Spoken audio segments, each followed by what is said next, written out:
आज जो स्टोरी यहाँ तक आई है वो काफ़ी क्रीपी है, क्योंकि दो किताबें पढ़ने से, कुछ वीडियोस लोगों तक पहुँचाने से, कुछ ज्ञान एकत्रित करने से सारा ज्ञान नहीं मिल जाता। आज मुझे पता चला कि मेरे पास कितना कम ज्ञान है, कितने कम शिक्षा है। भूत बहुत तरह के होते हैं और ये अपना तरीका हमेशा हर किसी के साथ अनुभव एक अलग तरह का रखते हैं। आज ऐसी ही एक अलग तरह की कहानी आई है और इस कहानी को सुनने के बाद शायद आपको ये लगे कि हाँ, भूत प्रेत होते हैं। दोस्तों, ये कहानी गाज़ियाबाद की है, गाज़ियाबाद के एक नए घर की, जिस घर में एक फैमिली है छोटी सी। एक पति है, पत्नी है और दो बच्चे हैं। ये फैमिली अपनी जो जॉइंट फैमिली होती है उससे अलग गाज़ियाबाद में रहने गई है। और क्या हुआ इस फैमिली के साथ, यही आज वीडियो में जानेंगे। उससे पहले एक छोटा सा इंट्रो। नमस्कार दोस्तों, जय भोलेनाथ। मेरा नाम शंकर है, मैं कहानियाँ सुनाता हूँ। ऐसे किस्से कहानियाँ आप सभी के लिए लेके आता हूँ जो सच्ची घटना पर आधारित होते हैं और जो आप सभी लोगों में से कुछ लोग मुझे भेजते हैं। ये कहानियाँ मुझे सुनाने में उतना ही अच्छा, उतना ही मज़ा आता है जितना मुझे इन सब चीज़ों की नॉलेज रखने में आता है। तो दोस्तों, आपको ये वीडियोस अच्छी लगती है तो सब्सक्राइब कर सकते हैं चैनल को, और आपके साथ या फिर आपके कोई फैमिली मेम्बर के साथ या फिर कोई कहानी सुनना चाहते हो, कुछ पता हो, हमें भेज सकते हैं। हम आपकी डिमांड पर ज़रूर एक स्टोरी आपके लिए भी लेकर आएंगे।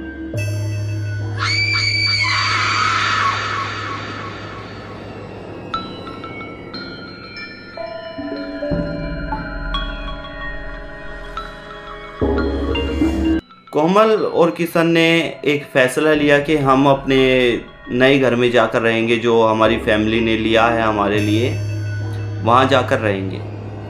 आज इनको अपने मेन घर से निकलना था, गांव से निकलना था और अपने नए घर जाना था।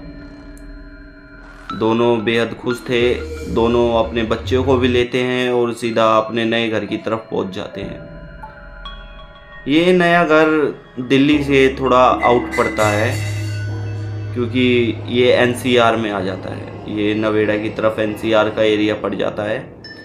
घर भी इतने बसावट नहीं है, लेकिन हाँ, इतना है कि लोग दिखाई देते हैं। हाँ, यहाँ लोग रहते हैं, ये पता चलता है।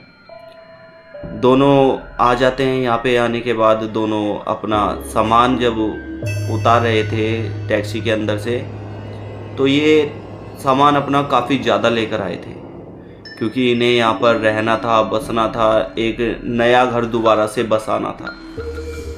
तो अपने साथ वो सारा सामान लेके आए थे जो इनकी ज़रूरत का था। दोनों सामान उतारते उतारते अचानक से जो किशन की पत्नी थी कोमल, वो किशन से पूछती है कि आपने क्या बड़ा वाला बैग उतारा?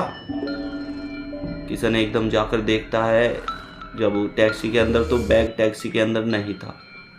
किशन कहता है कि बैग तो टैक्सी के अंदर नहीं है, क्या तुम घर पे ही भूल गई हो उसे?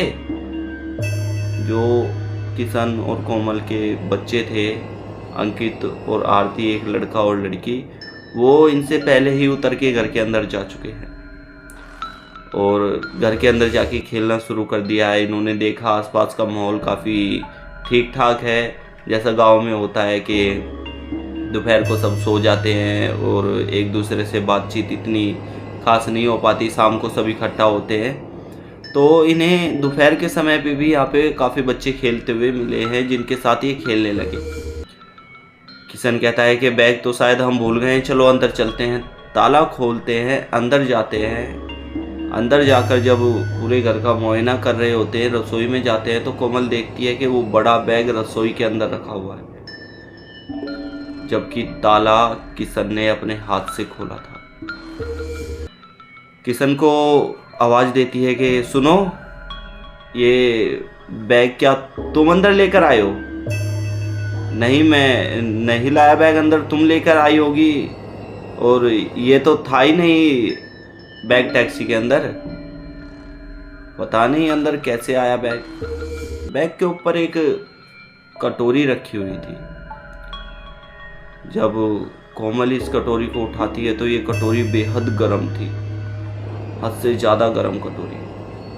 कोमल के हाथों से एकदम कटोरी छूट जाती है और नीचे गिरती है। कोमल देखती है कि कटोरी इतनी ज़्यादा गर्म कैसे है।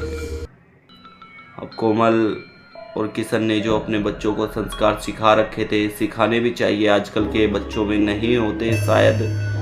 आप और मैं जिस उम्र में हैं, जिस उम्र में हमारे माँ बाप थे, तो वो अपने बच्चों को एक संस्कार के रूप में एक शिक्षा देते थे कि हम आपसे कोई बड़ा दिखे तो उसे नमस्कार करो, नमस्ते करो, उनका आशीर्वाद लो। क्योंकि जो दान में दी गई हुई सबसे महत्वपूर्ण और कीमती चीज़ होती है ना, वो एक आशीर्वाद ही होता है। और बच्चों को हमेशा अपने उसे बड़े का आशीर्वाद जरूर लेना चाहिए। खैर, कहानी पे चलते हैं। आजकल के बच्चे नहीं तो कमेंट करने लग जाएंगे कि क्यों आशीर्वाद लें, क्यों भूत दिखाओ जैसे कि बोलते हैं। जिस दिन दिखेगा उस दिन पता चलेगा। कोमल के हाथ से वो कटोरी तो छूट जाती है, लेकिन किशन को समझ नहीं आ रहा था कि ये कटोरी इतनी गर्म कैसे। किशन जब उस पर पानी लाकर डालता है तो उसमें से आवाज़ आती है, छन। किशन उस कटोरी को उठाता है, बाहर रख देता है। घर में काफ़ी गंदगी थी, साफ सफाई करते हैं, बैठ जाते हैं। किशन अपनी पत्नी कोमल से कहता है कि एक गिलास पानी ले आओ और बच्चों को अंदर बुला लो, काफ़ी देर हो गई है बाहर खेलते हुए। दोनों बच्चों को आवाज़ देते हैं कि आरती, अंकित अंदर आ जाओ, बहुत देर हो गई है बाहर खेलते हुए। बच्चे अंदर आते हैं तो ये बाहर हॉल में बैठे हुए थे। कोमल और जो ये किशन है बाहर हॉल में बैठे हुए थे और इनका बच्चा अंदर जाकर ना जाने किससे नमस्कार कर रहा था, प्रणाम कर रहा था कि नमस्ते अंकल, नमस्ते आंटी, दोनों ही बच्चे। अब किशन को ये बात समझ नहीं आती कि घर के अंदर हमारे अलावा कोई नहीं है। हाँ, अगर गेट पे होते तो हमें समझ आता कि हाँ गली में कोई चलता हुआ आदमी की बच्चों ने नमस्ते करी है, लेकिन घर के अंदर कौन है। किशन जाता है, बच्चों से पूछता है कि क्या हुआ, किसे कर रहे हो। और पापा, अंदर एक अंकल और एक आंटी हैं और हम उन्हीं को प्रणाम कर रहे थे। अंकल और आंटी इस घर के अंदर? चलो दिखाओ कहाँ है। किशन जाता है, वहां पर कोई भी नहीं था। किशन बोलता है कि ऐसे ठीक नहीं है ये सब करना, चलो वापस अपने कमरे में जाओ और सो जाओ। जब किशन की पत्नी वापस पानी लेकर किशन के पास आती है, किशन ने पानी मांगा था ना जब बैठा था, किशन की पत्नी जब पानी लेकर आती है तो वो बताती है कि वो कटोरी वापस रसोई में रखी है, जो कटोरी तुमने बाहर फेंकी थी। किशन कहता है कि वो कटोरी तो बाहर फेंक दी, वो कोई सी और कटोरी होगी, तुम ऐसे ही खामोखाई अपना दिमाग लगा रही हो, छोड़ो इस बात को। उस कटोरी पर एक निशान लगा है, जैसे कि किसी पहचान के लिए नाखून पालिश का निशान लगाते थे किसी चीज़ पर, कटोरी पर कुछ वैसा ही निशान लगा हुआ था। किशन अंदर जाकर देखता है तो हाँ, वो कटोरी वहीं थी। किशन जाकर अचानक से कटोरी को उठाने वाला था तो इतनी ही देर में कोमल कहती है कि रुको, क्या पता कटोरी फिर से गर्म हो गई हो, तुम देखकर उठाओ थोड़ा। किशन कहता है कि मैंने पानी डाला है इस पर, ये फिर से गर्म क्यों होएगी, ऐसा कुछ नहीं है। बातचीत करते करते कटोरी हाथ में उठा लेता है और वो उतनी ही गर्म थी जितनी गर्म कोमल के हाथ लगे जब थी। किशन अचानक से उस कटोरी को दोबारा नीचे छोड़ देता है।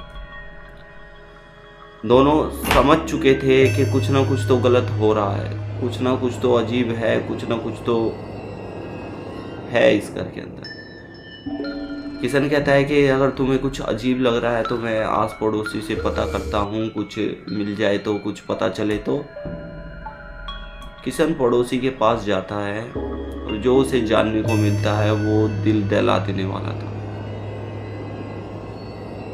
किशन को बेहद भयानक चीज़ पता चली उस घर के बारे में, जिसको मैं नेक्स्ट पार्ट में बताऊंगा। अभी तक के लिए इतना ही। नमस्कार दोस्तों, जय भोलेनाथ। धन्यवाद, आपने कहानी यहाँ तक देखी। नेक्स्ट पार्ट शाम तक अपलोड हो जाएगा, आप नेक्स्ट पार्ट भी ज़रूर देखिएगा। आपको पता चलेगा कि भूत क्या कुछ कर सकते हैं। मेरा नाम शंकर है, मैं कहानियाँ सुनाता हूँ।